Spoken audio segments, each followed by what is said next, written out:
Remake Rewind. All right, it's time for another Remake Rewind. Podcast where we decide if remakes or reboots should have happened.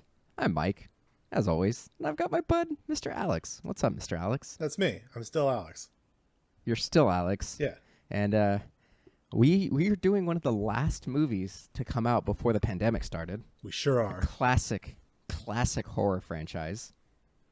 I feel like you're saying that jokingly, but it is. No, I'm not saying it jokingly. Okay. It is a classic horror franchise at this point.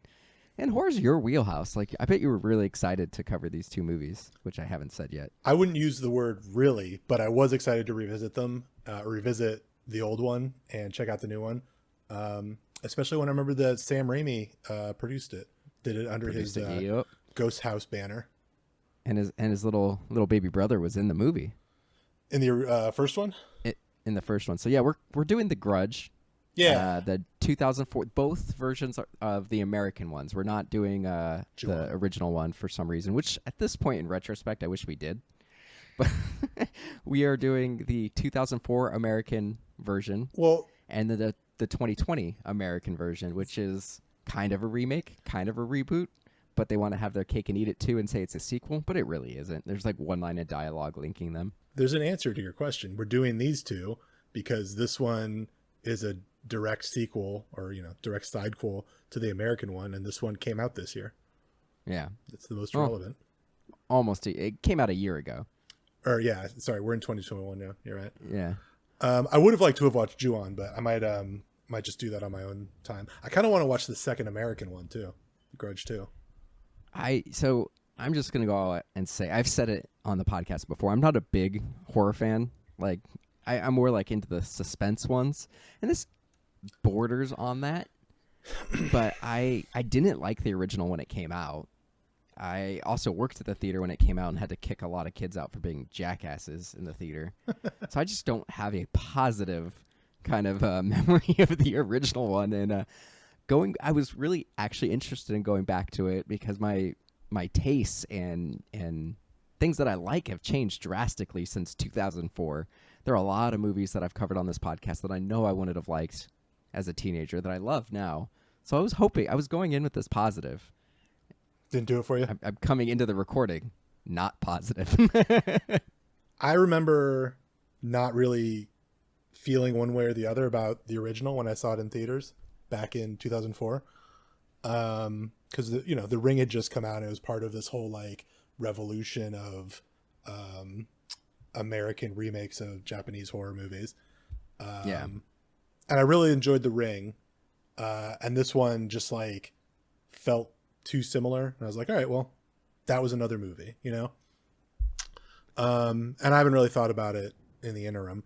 But I was excited to go back and rewatch it because I haven't heard anything bad about it, and I don't really remember that much. So I was like, oh, this will be interesting to check out again. And it did really well, the original. Like, it was a hit. I was pleasantly surprised. I really enjoyed the original. I liked the 2000. I'm just gonna say at the top, I did like the 2004 version better than the 2020. It's the superior film, like objectively. Yeah, but let's just get into it. Like, you want to give us the summary / pitch, the movie pitch, elevator pitch. Yeah. Let's see. Hello, sir. How are you doing? Excellent. On my way to the board meeting. So you remember how that Japanese horror movie, the remake, The Ring, did really well? Oh yeah, my kids loved a creepy girl crawling out of the TV. I've got another property with another creepy girl, and she's also got some hair in her face, and we can just make that really cheap. And we're probably gonna make a bunch of money. Oh, sick! So let's do it. All right, cool. That's the elevator pitch. So the one thing that you can say that's interesting about this, you brought up earlier and also in your pseudo elevator pitch, that this is just another Japanese remake that was really popular for about a decade after The Ring came out, which was just a couple years before this one. What this one does different than The Ring, there's also Dark Water, Pulse, and One Missed Call that were all Japanese horror remakes that came out between like 2002 and 2008.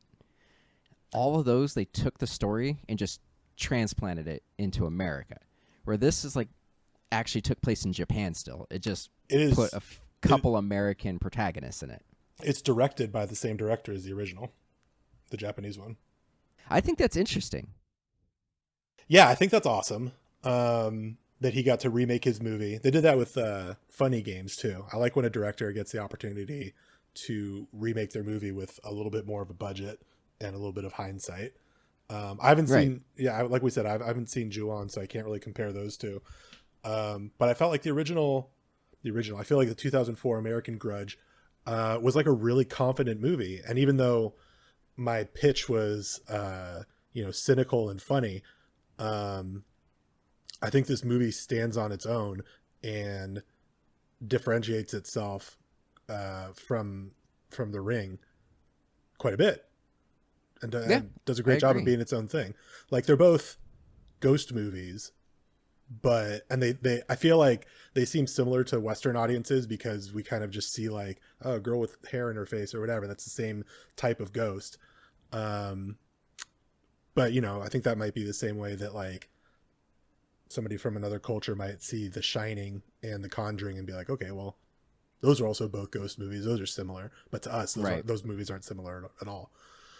And I think the way that the 2004 Grudge is shot and told is really strong and completely different from The Ring as well. Like, they're both ghost stories that are mysteries that you're trying to put together.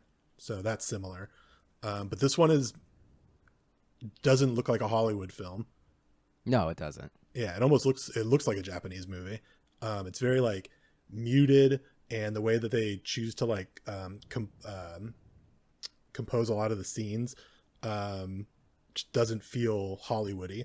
And The Ring is another great movie, but that feels very American. It feels very Hollywood. Yeah, Well, and I think in a good way. To your point, it's another way of separating it from The Ring and a lot of these other American versions of Japanese horror films is that this one, and I believe Ju-on did this as well, but it makes it a little bit more confusing for that mystery element. I do think this did it better than the newer one, but this isn't a chronological film. It has multiple story points. Yeah, multiple storylines that go back and forth between them, and sort of Tarantino'd well enough. Yeah, Tarantino, Memento kind of style, and not playing things in order. You kind of see different stories in different timelines. There's essentially 3 timelines, and they all intersect in the same curse. Yeah, and that's ambitious for an American audience in a PG-13 horror film. That's meant for teeny boppers. In 2004. Yeah. Yeah. You got to give them credit for not dumbing it down, which a lot of other people would have dumbed it down for an American audience. Yeah, I agree. And I mean, the proof is all the other movies that we just mentioned in this American Japanese horror film remake. Like, most of those other movies are dumbed down, and that's why they're forgettable.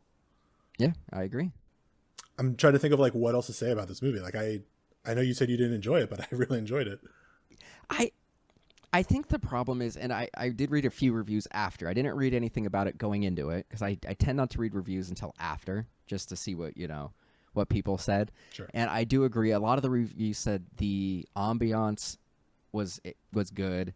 The acting was mixed. I don't think everybody in this was giving their best performance, and I don't think the story. I don't think the story is that strong. I think there's a lot of holes in it. Now, granted, this is an American version. It had American writers who changed it up a little bit for the director who directed the original one. So I'm sure there are certain things that, from a cultural standpoint, just maybe I'm missing. But I didn't really understand the curse. In this, it's just a curse. Later, in the newer one, they call it the Ju-on. To me, it seemed that there was no rhyme or reason to who was getting stalked, who was getting killed, where they got killed, why they got killed, how they got killed. It just seemed like she prefers to kill in her house, but she can kill other places, but generally she doesn't.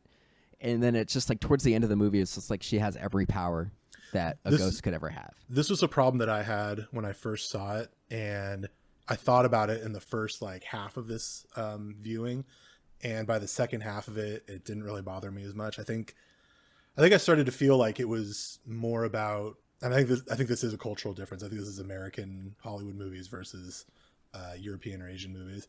I think it's more about setting a mood and like a general feeling that they're trying to convey with this thing, and that, you know,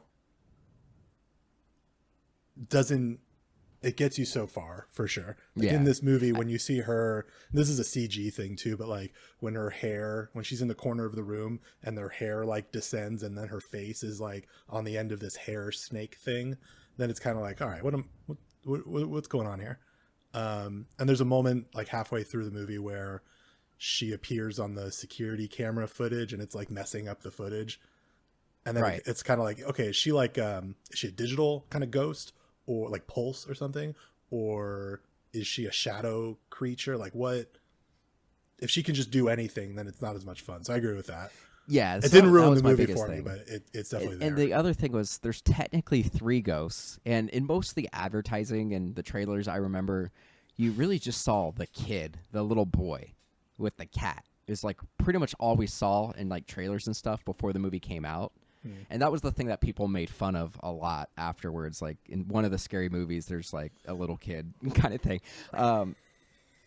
But the way this is set up, it's supposed to be the general idea of the curse is, and we get a little like preamble. If somebody hasn't seen this movie, we should probably like talk about what happens in the movie a little bit. Yeah, that's what I wanted to get into now. That's why I was bringing up kind of like the preamble. So the movie starts with like opening text after we see, like there's a small little scene, and then it goes, when someone dies in the grip of a powerful rage, a curse is born. The curse gathers in the place of death. Those who encounter it will be consumed by its fury.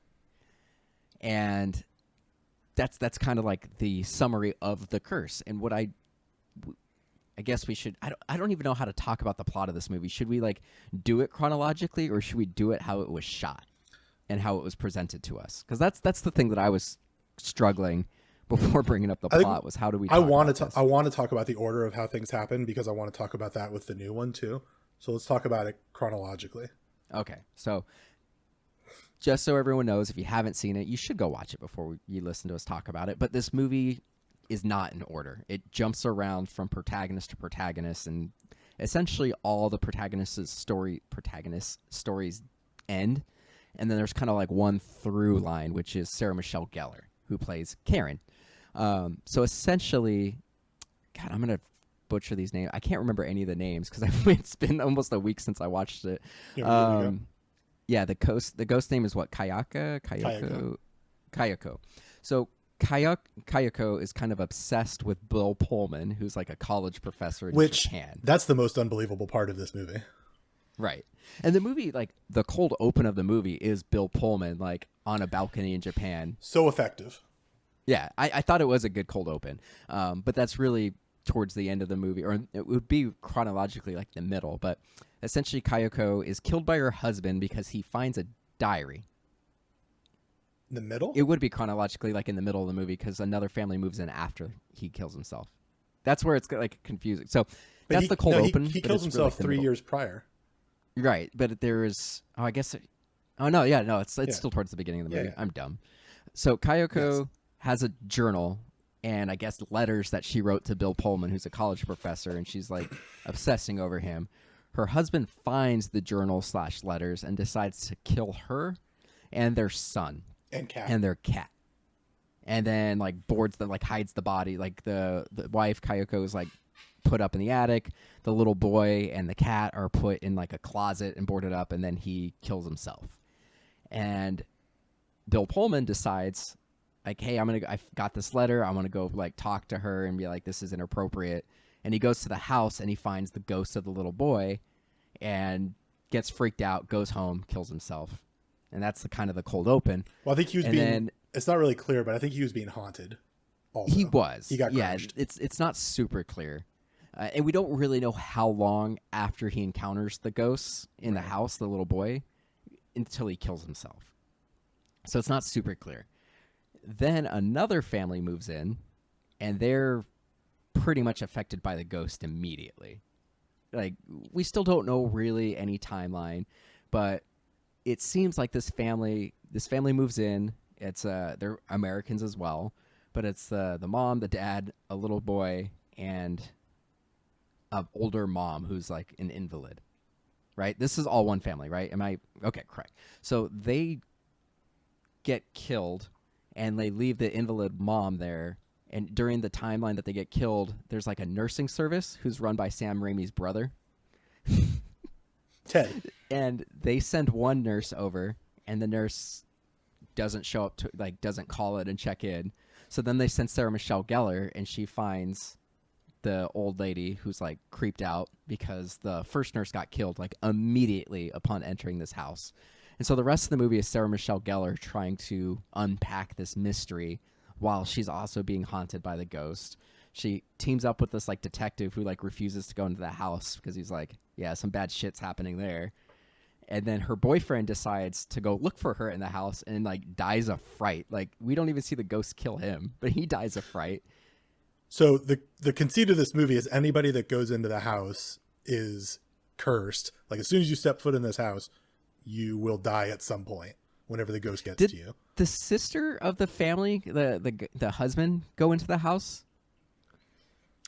The sister's he has a sister. So the one that you mentioned that you saw on the cameras the first time. So there's this woman who's going around like this business park, and she keeps looking over her shoulder and like seeing the ghost briefly. There's a scene and where it follows her home.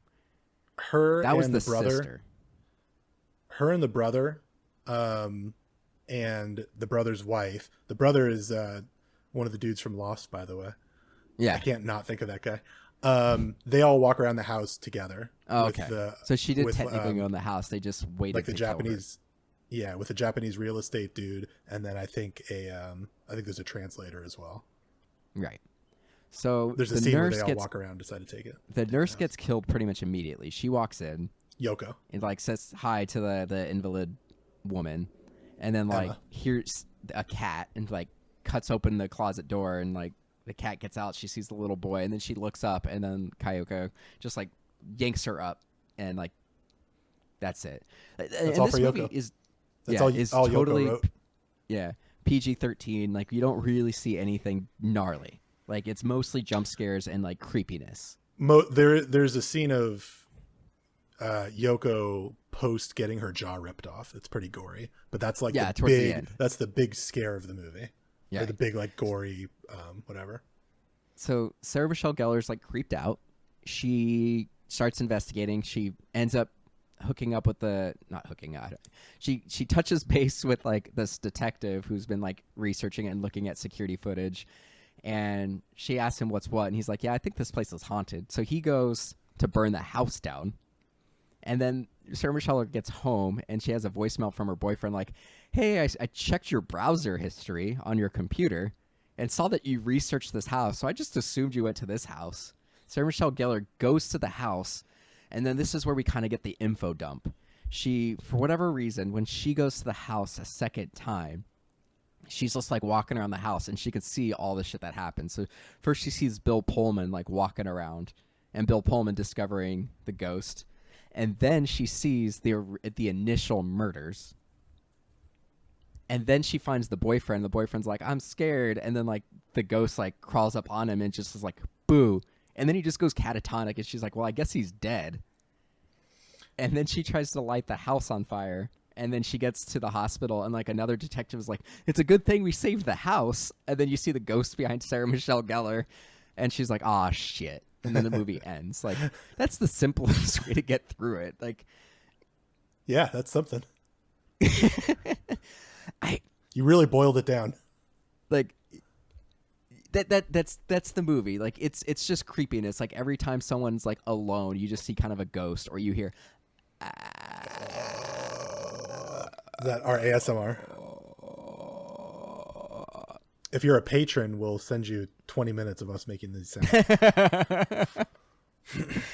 But yeah, that's I mean, you kind of boiled it down in a way that doesn't really do the movie justice, I think. But I was just trying to get a really quick summary, and so like that people stuff listening worked can for have me. like a high level overview of the story. Right. I'm trying to think of like the what only- else. Sorry. The gory part that you mentioned, like probably the scariest, because Americans kind of associate gore with scariness, or jump scares with scariness, is the part where you mentioned you see Yoko with her jaw ripped off. For some reason, she starts stalking her boss, and the boss is like leaving work, and he sees her in the stairwell, and he's like, He went into the has house. He went into the "Oh, house. did he go into the house? Did you watch this movie? He was, dude, I didn't really understand what was going on. It jumped around so many goddamn times. Okay, so you went to the house. I thought, Yeah. those stairs were at the house. It looked like an office park staircase. What this? No, that was like she works. I mean, you mentioned this earlier. I think she works for, or she's getting credits from a university, and the university is, or at least the program that she's in is training social workers or something. Yeah. So she gets a credit by, spending a semester checking or being available to check in on people that have dementia or whatever. So Ted Raimi, her boss, works at the university and runs that program. So when Yoko is killed, but nobody knows that, she doesn't show up for work the next day and she's not answering her phone, which is a funny thing because it's 2004. Like in 2020, if someone's not answering your phone, you're like, oh, there's something seriously wrong. But in Right. 2004, you have to remember, like, not everybody has a cell phone. She might just be asleep or something. She might be sick. Right. But anyway, she doesn't call in and she doesn't show up for work. So Ted Raimi calls Sarah Michelle Gellar and he's like, yo, Yoko isn't responding. I need someone to go check on this woman. Can you go do it? And she's like, all right. So she shows up to the house and sees the ghost, Kayako, kill Emma, and Sarah Michelle Gellar's like in a state of shock. And but I guess she manages to call the police or whatever. The police end up or maybe the guy realizes that she hasn't checked in. For whatever happens, the police show up. It's a crime scene, or it's a scene, a death. Somebody's died here. Bunch of police show up and start combing the whole place, and that's how we get the introduction to the detectives and stuff. And that's when Ted Raimi is in the house, and that's when he gets cursed. And that leads me to maybe like the big missed opportunity of this series, of this the American franchise. There's like 20 people in the house between the detectives, and I think I saw some like beat cops in there, and the coroner, and all of these people. There's a lot of people that are going to get grudged, and we don't really revisit that. Even like a newspaper clipping or something like that would be interesting to be like, oh, so and so died, and like, and all that is also to say, like, as inconsistent as the her methods of stalking or killing her or the victims are, I feel like the rule of the movie is very clear. If you enter the house, you're fucked. Right. And that's kind and of most people as get long as you're killed consistent in the house. As long as you're that's the consistent with that, that's all I really need. Like, it might not be a legendary movie, but it's going to be fun. It'll hold up to a certain extent. Yeah. And so, I mean, And there's a lot I of point jump that scares out. in this. I point that out because we're going to talk about the new movie after this. Yeah. Okay, Sorry, yeah, what did you you're say? right. Alex did go to the house. I totally missed it. I just saw the Yeah, stairs because he's just had a stairwell, so it looked like an office park to me. The other thing that's a little interesting is the sister, Susan, goes home after being stalked by the ghost, sees the ghost, like she lifts up her sheets and the ghost is just like right between her legs, and then she just disappears. Like She the gets sheets sucked go into the flat. bed. Yeah. Yeah, So that's it's like- one of those things where I feel like Sam Raimi, or whoever, is just like, well, they're going to get killed by the ghost. Let's just make it look cool. It doesn't have to jive I with... kind of wish. I think it would have been more interesting because for the most part, people got lured back to the house, whether it was to try to put an end to the curse or, the ghost somehow luring the boyfriend over there, which made Sarah Michelle Gellar go back. I kind of would have liked if it was that, like people just kept getting drawn back against their, best wishes. They shouldn't go back, but I think that was a kind of a flaw in the movie to me. I'd have to having look his at sister just disappear. I'd have to look at the timeline, or maybe it's just a missed opportunity in the way that the movie is told. I like the idea that at first you believe that people only get killed in the house, and then halfway through the movie you realize that it just follows you anywhere. So then that Right. moment is kind of like, oh, you're fucked wherever you go. You can't escape it. Yeah. I think that's a cool moment. I don't know if 'Cause I it know- really I don't know if that I know really s- came across in the original. No, I don't think so. And I know Sarah Michelle Gellar dies in the second one, like pretty early in the Yeah. second one. So if I was remaking this movie, that's something that I would try to hit. Yeah. So I mean, overall, it's a creepy movie, you know, because of the atmosphere. There's a few jump scares. I You really know, you like have talking this- about atmosphere. I just want to talk about the atmosphere for a second. Yeah, I think the set of the house is gorgeous, first of all. especially in and the Japan, insi- it's huge. Yeah. The inside of the house is just really well made. Like, it's really fucking creepy. And like the layout and the color and aging choices for the walls and stuff. It's a really effective set. And then they also do this thing that there are like some wind chimes outside the house, and there are multiple stretches of the movie where all you're hearing are the wind chimes, and a character is just like, you know, looking around creepy or whatever. And that was super effective for me. Yeah. I think the only other thing that it just brought it down for me, I really didn't like the reveal at the end, how it was just like the ghost decides that Sarah Michelle Gellar needs to know everything. So she sees Bill Pullman little uncovering clunky. the mystery. And it's just like, well, why her? Why does she get to? It's because as an audience, we need to wrap it up. I would have rather her Scooby-Dooed it a little bit more. I think and that figured it out. I think that in 2004, and even more to the point, when was the original one made? Ju-on was It was 2 years before. It was 2002. 2002. So I think 2002, 2004, the idea that if somebody dies in a gruesome, horrible way, that place where they died is cursed.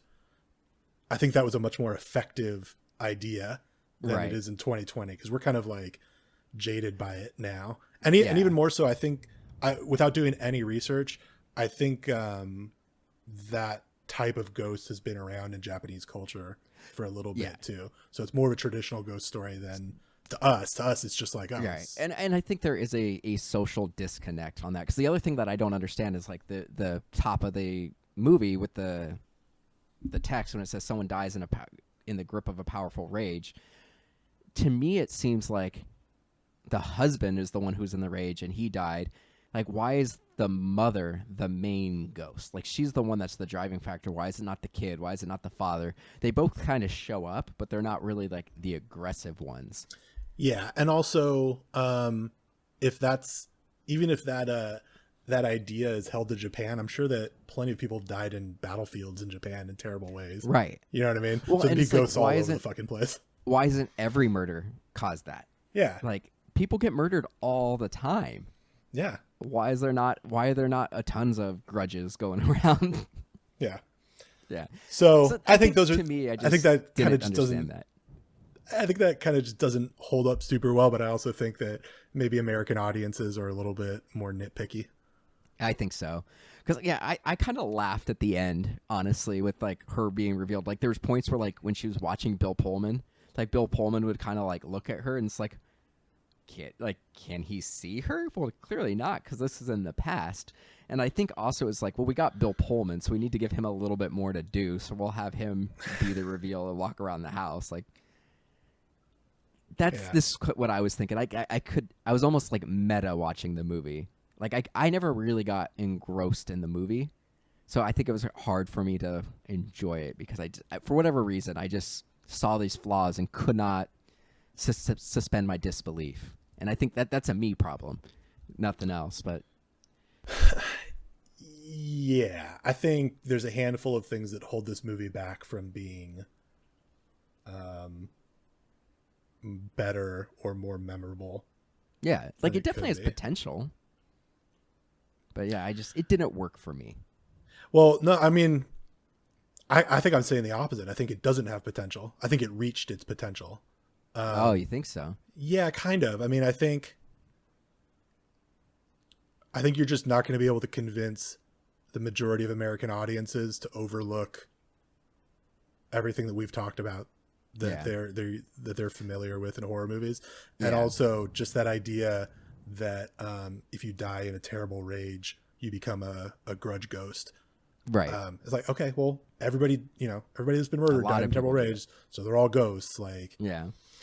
I just think it wasn't executed. I think there's a way you could do this and make it good. I just don't think they did it. And it's also 2004. Like, 2004 was not the pinnacle of horror. We're kind of in like a horror renaissance right now. Like the last 10 years or so, we've seen a lot more movies, commercially viable, successful ones. I would argue. I'm not saying that you're wrong. I think you're right in a lot of ways, but I think it's a much more nuanced conversation, because I think you could also make an argument that we're in like a very, or maybe we're just exiting like a very derivative, studio-driven horror cycle. Yeah, that's fair. But I think indie horrors are indie horror. You're seeing a lot of those movies where people start talking about them, and then you hear about, like, Mandy with Nicolas Cage was kind of like a sleeper hit, and now like a lot of you either love that movie or you hate it. There's a few of those every year too, like Hereditary and Midsommar too. Exactly, and that's what I'm talking about. We're starting to get those where they're sleeper, and then they find they get distributed, and then they find mainstream. Like we're seeing a lot more of things like that. Like Invisible, like Blumhouse is doing a lot of. Well, and that's a different thing, like for better or worse. Like, but Blumhouse, for every movie that they've done 5, 6, 7 of, they throw out some random one where you're like, oh, that was pretty good. So, yeah, just to wrap up the potential idea, I think that you and I are sort of saying similar things in different, but also saying the opposite. So. I think that this movie probably reached its potential, and I think it's pretty good. I don't think there's really a way to make a better version of this, but I liked it more than you did. Yeah, you definitely did. But I'm also acknowledging that like it's not a fantastic movie, but fun. Right. Yeah, I recommend it. I see why it was big in 2004. I get why it was so big and people were really into it, because I knew a lot of people who were into this movie. So yeah, I get it. I mean, and I think it holds up too. I still really enjoy it. I think it's an enjoyable film. I don't think it's dated. Like, I don't think it being in 2004 really sets the. I think this movie could have easily taken place in 2020, and I didn't really notice anything that made it seem like it was in the past. So I was gonna say we get the 2021, but that one is also set in 2004. Takes place at the same time. All right, Bud. What have you been up to? What have you been up to, Bud? I wasn't ready. Hold on. Oh no, I could go first. No, I got it. What I've been up to, well, I've been playing a lot of Cyberpunk. Nice. Yeah, I saw a couple Instagram stories. Which similarly does not reach its potential. I will be returning Cyberpunk. And, it's okay. It's interesting to see like a Game of the Year edition. Yeah, I think if you haven't gotten it already and you can get it after they do the patches and stuff, you'll have a better experience. Yeah, I think so. Movie-wise, I rewatched the original Scream. Yeah, that's one of your favorites. It's so good, man. It's so good. Employee of the Month with Dane Cook. Oh, I hate that movie. It's such a dumb movie. I like Dax Shepard, man. He's funny. I like Dax Shepard too. And I like I wish I could remember his name off the top of my head. The dude that plays Pedro in Napoleon Dynamite. I watched Sandy Wexler. I had a good experience with I've been like kind of into Adam Sandler recently. I enjoyed that murder mystery movie with Jennifer Aniston. Yeah, you watched that a couple weeks back. I remember you bringing that up. Yeah, and I thought I heard people talking about Sandy Wexler, and I thought I remembered hearing some good things. So I was like, all right, let me watch this. It can't be that bad. I've heard nothing but bad things about that one. I couldn't remember what people said. Apparently they were all bad things. It was not great. It wasn't terrible, but it's not great. I watched 69, the saga of Danny Hernandez, the Tekashi 69 doc, which is pretty cool. And I watched American Pie yesterday. Nice. Holds up surprisingly well. I did watch WandaVision. Nice. I am stoked to watch more WandaVision. Yeah, I actually watched WandaVision twice. I watched it once by myself just to not get spoilers, and then I rewatched it with Katrina a few days later. I'm really interested. The second time through more. Oh, interesting. I'll have to check it out. It's only being under an hour to rewatch it. Yeah. I have a 20-year-old cousin, so it won't be hard for me to figure this out. Maybe I'll be able to report on it next podcast. I'm really curious how it works on its target audience, teenagers and early 20-year-olds, because I don't know if they have the reference points for I Love Lucy and Bewitched. So I Love Lucy is actually doing pretty well. It's on Hulu. I know a lot of people who are currently watching it. Like I've got one episode of I Love Lucy left before I'm done watching it with Katrina. It's very mixed. So I'm in a couple different like comic book groups and everything on Facebook, and a lot of people loved it and a lot of people just don't get it. And when I first watched, like my first watch through, I was kind of like, I see the potential. I trust Kevin Feige. I trust Marvel. It's going to deliver. I don't know if this was a strong start. Like, I don't think if you were on the fence about it, I don't think this is going to reel you in. But if you're a Marvel fanatic, you're going to keep it going.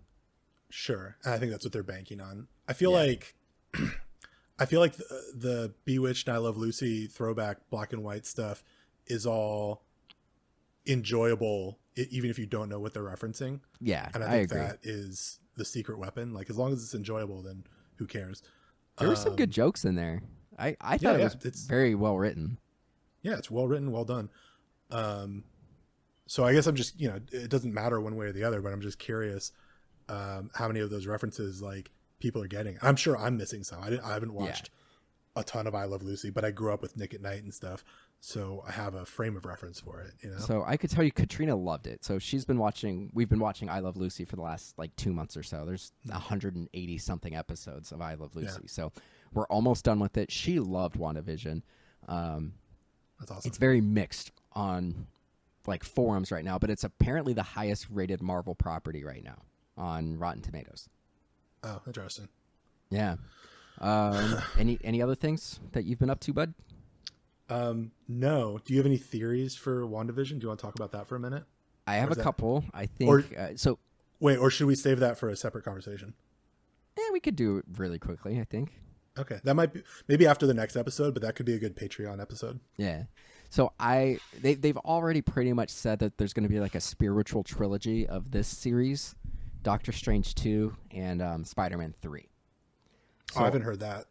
Yeah, so there's a couple things if you go through. Like I happened to see somebody's gone through frame by frame on this, obviously looking for Easter eggs. But in the second episode, the animated opening, there's in the crawl space as they like pan down, there's like a Reaper's helmet is in there.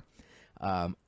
They mention the devil's in the details a couple of times, so I'm thinking Mephisto is going to be the big baddie, which is essentially the devil of the Marvel universe, and Mephisto can go through and change the past with like deals and whatnot. Like there's a big story arc with Spider-Man where to save Aunt May, he makes a deal with Mephisto where he never married Mary Jane, kind of thing, and it completely changed the status quo for Spider-Man for the worse, if I might add. But I think Mephisto's going to be in there, and I think this is really going to set up the multiverse, which is what the Phase 4 is supposed to be all about. So I think this is going to be huge for it's definitely the MCU.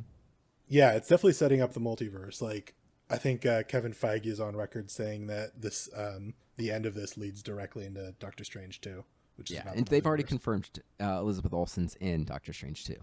Yeah. And Doctor Strange will be in Spider-Man 3. Right. I've also heard a theory that the end of this show like fucks up Wanda so bad that she kind of becomes the villain of Doctor Strange 2. I'd be cool with that. Because, I mean, I think that's pretty interesting. Some of the biggest stories in Marvel, there's the House of M and Avengers Disassembled, where she literally broke reality twice. So this is another theory that, House of M ends with her saying no more mutants, right? And getting rid of all of the X-Men and mutants in the world. And obviously they can't do that here because we have the opposite problem. We already don't have mutants, but we're trying to find a way to bring them in. So a theory that I've heard going around is that they kind of do like more mutants or mutants, which I like the sentiment of that, but I don't know that I see that actually happening that way. I think we're going to find out they're going to retroactively make Scarlet Witch and Quicksilver mutants, and that they were picked by Strucker to experiment with the Soul Stone specifically because they had the potential. Yeah, another thing that I've heard that I like is that they were already mutants, and that's sort of a retcon, but they were mutants, but that gene is latent, and having contact with the Soul Stone. Infinity Stone. It's not the Soul Stone. No, not the Soul Stone, the Mind Stone. Is what unlocked their potential. So if you look at it that way, then maybe Thanos snapping everybody is a thing that unleashes everybody's potential. Theory. Or, half of whatever. I think that could be a thing. But that feels like a lot for WandaVision to bring into their world based on what we know they're already sort of dealing with. So maybe that is a Patreon episode. Once the series wrapped up, we can kind of hash it out. And see what it is. I think they're doing a great job with it. I'm really interested to see where it goes. I'm definitely intrigued. And I trust Kevin Feige. Like, I know it's going to deliver by the end. So, I wasn't I wasn't underwhelmed. I wasn't overwhelmed. Or I was just whelmed. Yeah, I was pleasantly whelmed. Yeah. So I'm just gonna kind of shotgun what I watched because I had a lot of time because Katrina was really busy the last couple of weeks. So, based off your recommendation and the internet's recommendation, I got around to watching Ted Lasso. Hell yeah! I watched it all in less than 24 hours. I watched one episode before bed, and then the next day I shotgunned the rest. While I watched 2 or 3 while I was cleaning the kitchen, and then I just sat there. I think for we watched 3 it in hours one shot. Yeah. No, it's like you said. I can't say what exactly I liked about it. I don't think it's necessarily the funniest show. It's just a positive guy. He's just super positive from beginning to end. Yeah, it's just it's wholesome, but without being saccharine. Yeah, it was really easy to watch. I watched it's 10 episodes at 30. It makes me feel good. Yeah, it was a good show. I thoroughly enjoyed it. I shotgunned it all. I caught up to Superstore. I started watching that a few weeks back. So I caught up to the current season, which is now the COVID season, so that's a little rough. I also watched an episode, the season finale of season 4 was one of the characters is undocumented and didn't realize he was undocumented until he was an adult, and so ICE comes and arrests him, and it's pretty gnarly. So that was weird. And then the 4 or 5 episodes that are out for this season are all about COVID, so it's kind of stressful to watch it. But I kind of like it because it normalizes wearing masks, and there are people who are scared, and there are people who are socializing, and people are you shouldn't be socializing. So I kind of like that maybe if COVID is in the media, people will start to relate, because for whatever reason, people relate to TV characters more than they relate to real people out in the real world. It's really sad. I started watching Scrubs again. I'm a season and a half. I'm almost done with season 2. I attempted to watch Miracle Workers. I feel it's kind of like The Grudge, where it's interesting premise. Don't know if it executed perfectly. It has Daniel Radcliffe, Steve Buscemi. They're angels and God, and it's it hasn't clicked for me, and I've watched 3, so I don't know if I'm going to do any more. In terms of movies, I watched Soul on Disney Plus. Fantastic. Beautiful movie. Heard nothing but good things. I watched Escape from New York. I'm still kind of on my Kurt Russell and John Carpenter kick. Oh, yeah. So I watched Escape from New York. Had to watch another Edgar Wright movie, watch The World's End. It's fun. I still think Hot Fuzz is probably my favorite of the 3, but I think The World's End is still fantastic and underrated. Yeah, it's so good. And then one of Katrina's friends had a decent-sized role in the season premiere of 911. And so we watched that, and that show is... No, he's 911 Lone Star, the spinoff. Oh, I didn't know that. I haven't seen him. Yeah, so there's 911, has Peter Cross and Angela Bassett and Jennifer Love Hewitt, and it takes place in Los Angeles. Right. It's fucking terrible. It's laughably bad. It's so over the top, it's really melodramatic. It's fucking terrible. But our friend played a character who got hit by a bus while in a skyscraper. The bus flew off the freeway because of the Hollywood Reservoir Dam broke, and the water got over the freeway, pushed a bus off an overpass, and it flew into a building and that actually struck sounds our awesome. friend. No, it's fucking terrible. It's really terrible. It's not well acted. I can't remember if I brought this up in previous weeks. Did you watch Mythic Quest? Did I talk about watching it? We did. Yeah, we talked about it before. Okay. I think every episode had a moment where I laughed my ass off, really loud, but overall, I didn't think the show was that good. Interesting. Yeah. Anything else? All right. No, I think that's everything. All right. Grudge. Let's talk about this other one. Hey, man, it's been like 12 years since we made a Grudge movie. Do we want to try to open that can of worms again? Make some money. Movie? Make a quick Which buck? movie is this? Grudge. The Grudge. The Ring? Yeah. We're gonna remake The Ring. Oh, all right. That sounds They like actually did that a couple of years ago, and it was called Rings. I think it was. I think it's supposed to, that's kind of a similar thing where it's a sequel, but it's not. So this was originally meant to be a reboot. And wait, you have to actually try to pitch this to me. No, that was the pitch. You remember The Grudge? We made a bunch of money off it. Let's try it again. All right. Mine was a bit That's of a really cop-out what it too. was. Yeah. All right. So, but let's make it entirely in America now. That's what it is. Okay. So this was originally meant to be a hard reboot. And then for whatever reason, they decided to make it a sidequel. And it's only very tangentially linked to the original series. Like, I don't hate this idea. No. I think that's an interesting idea to restart a franchise. Yeah, so it's a soft reboot kind of thing. Like it basically, there's one woman who we didn't see in the 2004 movie who stepped foot in the house briefly and then came back to her home in Pennsylvania and then like brought the curse to America, which I think fundamentally breaks the curse because it's like, okay, well, now the curse is here. We'll get into that. Let's not start there. Is that woman? They had to retcon the original movie to get her in there, right? Because I don't think that there's a way that she could have existed in the original movie. No, essentially she was just like a third nurse who like went to check in on like Yoko and then walked in and didn't see anything and then like walked back out.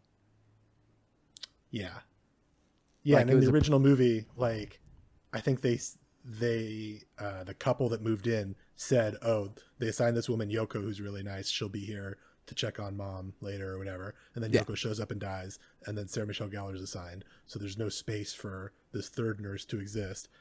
But now in this movie, they're saying, "Oh no, there was a phone call, and she stepped foot in the house." Yeah, was she a real estate agent maybe who's looking at the house after the Grisly murders? Because there was like bags of trash, like a ton of bags of trash. I think that's another secret power of the Grudge ghosts is that they bag up trash and put it outside. Yeah. So essentially, I guess should we go? We'll do the same thing. I'm just gonna shotgun a summary of this movie really fast. If I'm wrong, correct me, but we'll go through it. So she's a live-in nurse. She is a live-in nurse. Okay, so she was a nurse. So this woman checks in on the house from the 2004 movie. Wait a second. Are you reading the? No, I'm not reading it. Let me do this one because you did the last one and I'm looking at by all means, stuff. So 2004, same year, and actually I think like days before the 2004 movie takes place, this live-in nurse Fiona Landers is disturbed by some things that she saw inside of this house, and she decides fuck this job, I'm going back to America, reuniting with her husband and young daughter. Kayako possesses Fiona and causes her to bludgeon Sam to death and drown her daughter before committing suicide by stabbing herself in the throat. And these are all told out of order, so that's the reveal at the end of the movie, but we're just going to talk about it in chronological order again. Detectives Goodman and Wilson, and Goodman is Damien Bashir, who we hang out with for most of the movie, and his old partner Wilson investigate the murders. William Sadler, hell yeah, death. They're unsettled by the house. Goodman refuses to enter, but Wilson enters it and starts to lose his grip on sanity and becomes hysterical when he spots Fiona's ghost outside of Goodman's car later on. He tries to commit suicide by shooting himself, but he's unsuccessful and is committed to a psychiatric asylum. These two real estate agents, Peter and Nina Spencer, who are played by John Cho, and the woman from The Hunt, whose name I don't remember. And she's also from Glow. Betty Gilpin. Yep. Yeah, that's right. She's from Glow. This real estate agent couple who the woman is pregnant, like 7 months pregnant with this kid, discover that their kid is going to be born with a rare genetic disorder. Peter looks into selling 44 Ribbon Drives and stumbles across Melinda's ghost. Melinda's the daughter. He hangs out with her for a little bit because she's just this woman or young girl all alone. She has like a nosebleed and stuff. He's like, well, I can't leave this kid alone. but Peter's immediately attacked by Fiona, the mom, and Melinda, the daughter ghost, before fleeing the house and is quickly corrupted by the curse. He kills Nina and their unborn child before drowning himself, which is not a thing that you can physically do in the bathtub.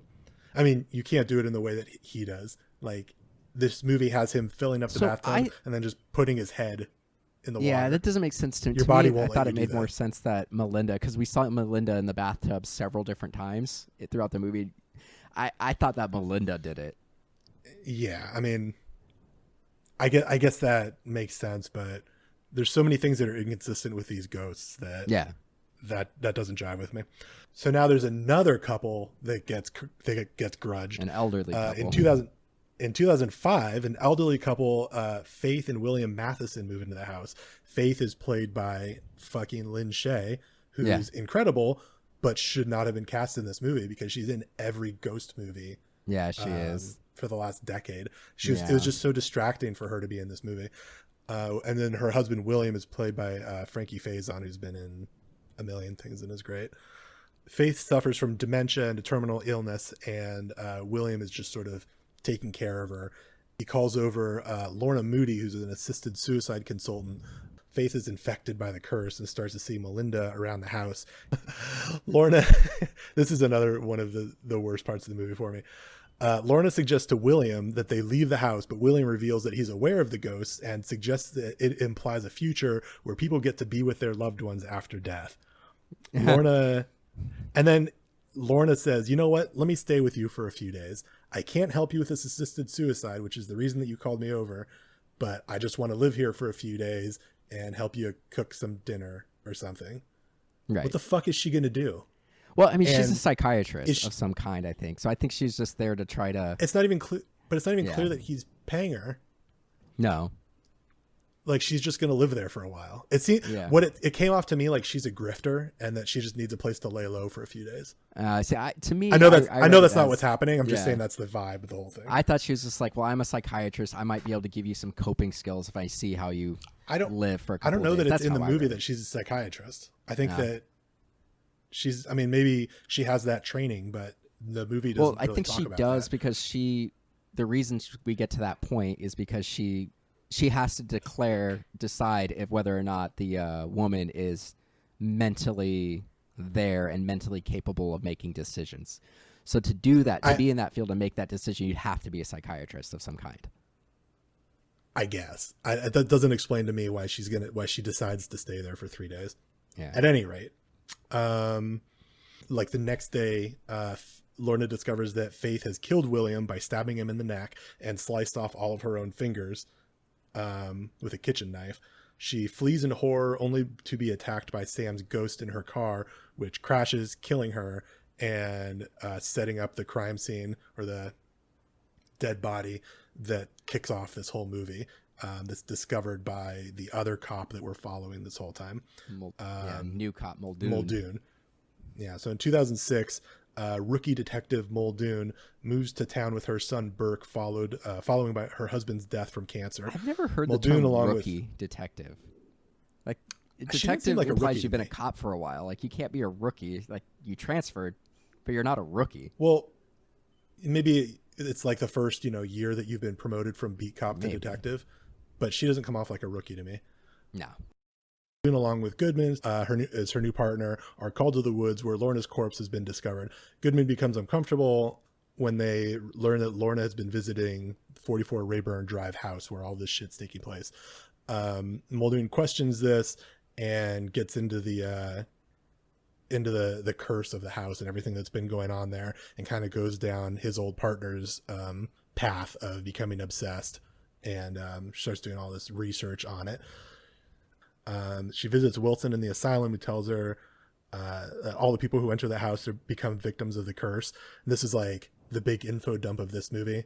Yeah. Which one of two big in the original. dumps. In the original, that it's being that you're experiencing an info dump, but it's kind of done in like an artful way, and it's interesting. You're like, oh, I'm finally getting some answers. Yeah, she's in this doing one, research. She's going to the library. She's asking people questions and going to multiple sources. Even this is just one guy telling her everything. even when she's in the house and like the lights change and she sees Bill Pullman and all that stuff, like that's an interesting way to experience that, even if it's you know, kind of a cheap way to get that info out there. But yeah, in this one they have like a flashback with William Sadler narrating like, when you die in the grip of a horrible blah blah blah, and then Frankie Faison does it 2 more times after the that. Text at the front at the Twice. top of the movie. Yeah, there's 3 info dumps describing this fucking movie. So William Sadler gouges out his eyes so he can stop seeing the ghosts.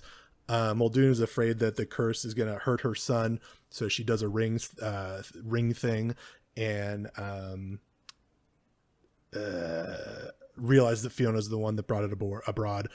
She's attacked by Lander's ghost, and then she does the ring thing where she's trying to protect her son and blah blah blah. She goes to the house and douses it in gasoline, and that's where she sees visions of how Fiona murdered her family.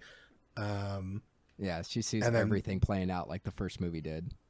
Yeah, and then the end is exactly what you think it is. Like, yeah, she's killed by the ghost. And there's like one like line of dialogue where they try to link it back to the original movie again, like, oh yeah, I was just like on the phone with a detective from Japan, and he's called it a Ju-on, and it feels like you know that that Batman Begins thing that we saw on Instagram earlier. Oh yeah, yeah. Michael Caine is like, this truly is where Batman begins. Yeah, that's how it felt in this movie. Yeah, William Sadler is like, and then you know, it's too bad we got all these Ju-ons that are grudging us. Yeah, all right, dude, I get it. I watched this movie first, and then I read, like, you know, I was doing research on it, and apparently, like, it didn't do well. Like, this movie, it still made money, but it critically was, like, got an F on, like, Cinema Score, and people were, like, really concerned with the gore, and I honestly didn't think this movie was that gory. Like, based off, like, how much the reviews talk about how gory this movie is. Now, compared to the other ones, absolutely, it's gory. But, like, compared to a lot of movies, like, it's just like blood pouring down people's faces or blood pouring down. Like, I've seen way worse in movies. I think this movie was less viscerally gory in the way that it's not like Hostel or Saw or something. But I think that there's a number of shots of like decomposed corpses that were really gnarly. I think probably what I thought was the most gratuitous is like when you find the corpse of Jorna, the suicide consultant. You see she was at a car crash, and so you see like her bones sticking out of her arms, like gripped around the wheel. And when we actually see the car crash, you see the crash, and then it like goes inside for just a second. It's like a couple of frames just so you can see the bones spurt out. Yeah. And then it shows the crash from another angle, and it just shows it a couple times. Like, that seemed a little gratuitous. But to me, that was the only thing that I thought was there's a scene of Lynn Shay cutting off her fingers. I think that's the worst one. I think that's bad, but I don't feel like that was necessarily gratuitous. Like, to me, it made more sense, like, to focus on that versus focusing on an arm breaking, showing that from 3 different angles. Sure. I hear you. It's gross, but I think, you know, when you're somebody who's possessed and creepy, like, I kind of get that. But this movie, we were talking about missed opportunities for the last movie, and not an execution and not living up to potential. And I feel like all of that is much more applicable to this movie for me. And I have like good things to say about this movie. I think a lot of the shot compositions are really interesting and don't feel they're not what I expect from like a Hollywood horror, mainstream horror movie. They used a nice wide lens on a lot of stuff that I really enjoyed. It sets the tone. It's grim. I think this movie has a better handle on what it's trying to say thematically than the 2004 one. I think this movie is about the different ways that people deal with and are consumed by grief. Every couple in this movie is dealing with some sort of death or the impending death of a loved one. It's the unborn baby, the woman with dementia, a widow, the mother and the widow and son who have lost their husband, father, losing a partner. Yeah. So I think this movie is much more in tune with what it wants to say thematically. That's funny. I feel the opposite. It doesn't execute on it. because I think all the things you said, I picked up on those too. But I think it was just like, it was almost like patting itself on the back, like, hey, look at all these themes and these motifs and all these relationships we put no, I in. agree. But like nothing is, it's all very surface level. Like, look how smart I am. I'm saying, yeah, I'm kind of saying the same thing as you. Okay. I agree. I'm saying that I don't think that the original movie was as concerned with those things. yeah. And I think this one was, but didn't know what to do with them. Does that make sense? Yeah, the way I kind of looked at it, and I don't know if this is the best way to say it, but like obviously last summer we had, and it's still going, but the Black Lives Matter movement. There were times where I'll see like a business put a Black Lives Matter thing on there, and I almost feel like it's like, hey, look at me, I notice what's going on. And that could be the cynic of me. I kind of feel like that's what this movie did with a lot of things. Like, hey, look at all these social issues we're bringing up. Yeah, we're woke, but I feel like it was so surface level. Like there was no real thing. It's just acknowledging those things without really acknowledging them. But yeah, that's kind of yeah. I mean, yeah, that's fair. I think I look at it like it wanted to say something about grief and wasn't confident enough, or yeah, just didn't execute it well enough. And specifically, the whole story with the real estate agents with John Cho and Betty I thought Gilpin. this was a waste of John Cho. I love John Cho. It was such a fucking downer, man. Yeah. Like they spent 30 minutes talking about a baby being born without a brain. Like so fucking sad. Yeah. I just don't need that from this movie. No. Well, like what's and it doesn't it doesn't have a whole lot to do with I'm watching a ghost movie. Yeah. I expect it to be scary and fucked up, but like that's just sad, man. Yeah. And one of the things I did like with his scene was like when he gets kind of sucked in by Melinda, like when he shows up to the house and like she comes out as a little girl and he like her nose starts bleeding. He's like, oh my God. And like he's going through his thing where he wants to be a father and knows he's not going to be, so he wants to take care of this little girl. And so as soon as he opens the door, like the camera looks at her and she kind of smiles. And I thought that was actually pretty effective. I liked that. But I don't like that the little girl is evil in this movie. Well, and that's because the Toshio thing. wasn't evil. Yeah, that's the thing that drove me crazy about this one, where it was like in the first movie, it was very clear that Kayako was the main ghost. She was doing most of it. We saw the other ghosts, but in this, it seems like Melinda was the ghost that was causing more problem because she was the one that most people were seeing. And also, and then at the very end, we got the Fiona. Yeah, and also, Fiona was killed by I'm going to say her name wrong again, Kayako. Yeah. So like, why is she cursed now? Why does she become a grudge? Yeah, and why didn't everybody else, Sarah Michelle Gellar, why didn't any of the characters from the first movie become grudges? Exactly. Like they all died from being killed by this ghost. And we touched on it on the last one where it's like, well, why isn't every time there's a murder a ghost? And here it's like, okay, well now it can spread. So Kayako, if she kills somebody somewhere else, well now that place is cursed. So it's like, yeah. Well, to put a finer point on it, anybody. So in the first one, this is why I brought this up. In the first one, it's very clear that if you set foot in the house, you die. Yeah. And that's the rule. You die from the ghost. In this one, if you set foot in the house, you die, but then you might also kill people around you, and you might also become a grudge ghost. Yeah, it's inconsistent. And and it's like, okay, well, and then do those people create more ghosts or kill other people around them? Like, where does it end? What's the rule here? So like, we the ending we kind of just brushed through, but like the very end of the movie, and there's two endings. There's the international version and the American version. The international version ended with the female detective getting her son out and going somewhere else, and they live happily ever after. In this version, she like sees her son in the house, and then like the son doesn't like complete a catchphrase that they use, so she realizes it's like the ghost trigger. So now in this version, the ghosts also can disguise themselves as family members to try to trick you. And so she sees through it. She tries to burn down the house. She gets to her new house with her son. Presumably they moved again, and she's like, "Hey, son, like you're a good son." And she's like hugging the son, and then she's looking down the hallway, and then she sees her son walking out. She's like, "Bye, Mom. Like, I'm going to the school bus." And she's like, "Oh shit, I got grudged again." And he gets killed, like dragged off. And so it's like, Well, so now is she now going to be a Grudge? Is this house Is that fucked? Is that a new Grudge like, house? It doesn't make any sense. It's almost like an STD, like it follows or whatever. Like now it's just it like, grudges. It grudges. Like it's just, to me, It feels. I wish it didn't link to the original at all. I wish it was just, let's just make an original version in America. I don't mind it linking to the original, but it just should be Kayako Consistent. Again. It should be Kayako. Yeah. It shouldn't be a new Grudge ghost. But even that, like, it still doesn't make sense. Like, why? I can understand Kayako following Fiona, because that's the rule. If you walk into the house, you get killed.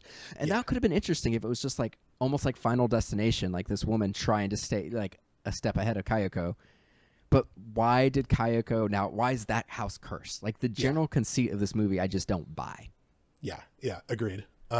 This movie feels like if I make Ju-on in 2002, and then Hollywood comes knocking at my door, and they're like, "Listen, we're gonna pay you all this money. We want to remake it in Hollywood with Sarah Michelle Gellar, you know, the fucking it horror girl of the moment." Blah blah blah. My concern would be, oh, they're gonna take all of the heart and soul and like brains of my movie, and they're gonna make it a bastardized, you know, Yankee version of it. And that's what this is. And that's what this is. And they got really lucky because the 2004 version is like, oh no, they let the original director make it. They made it in Tokyo, and he got to do it the way that he wanted to do it. So it doesn't look like an American movie. It doesn't feel like an American movie. It's its own thing. Maybe it's not perfect, but it's him getting to redo his vision, and that it feels pretty true to what I think. I want to say his name because we keep on bringing it up. Takashi Shimizu.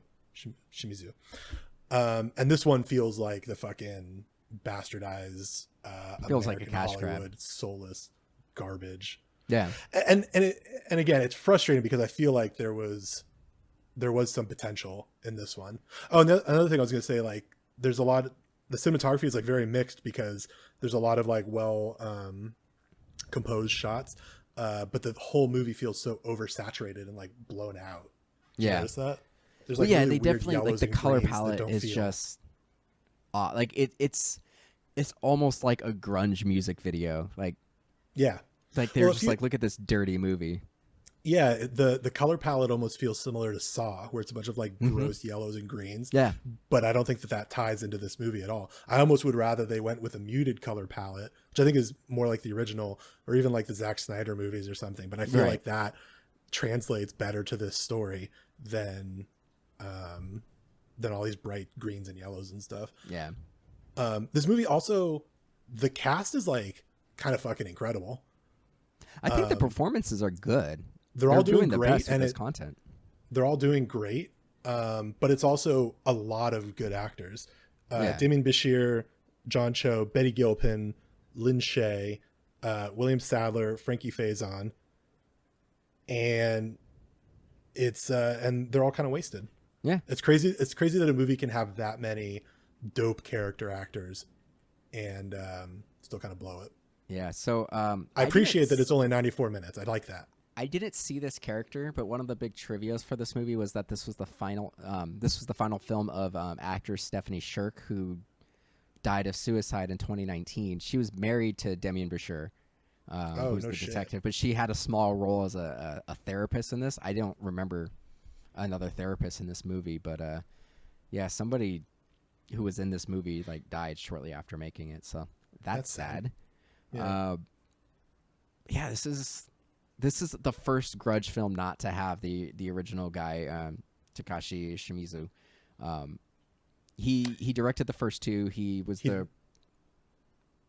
directed the first two, and then he was the producer on the third movie, but he didn't actually direct it. So this is the first one that didn't have him involved at all, and he's the special sauce. Makes a difference. Yeah, it's kind of a bummer.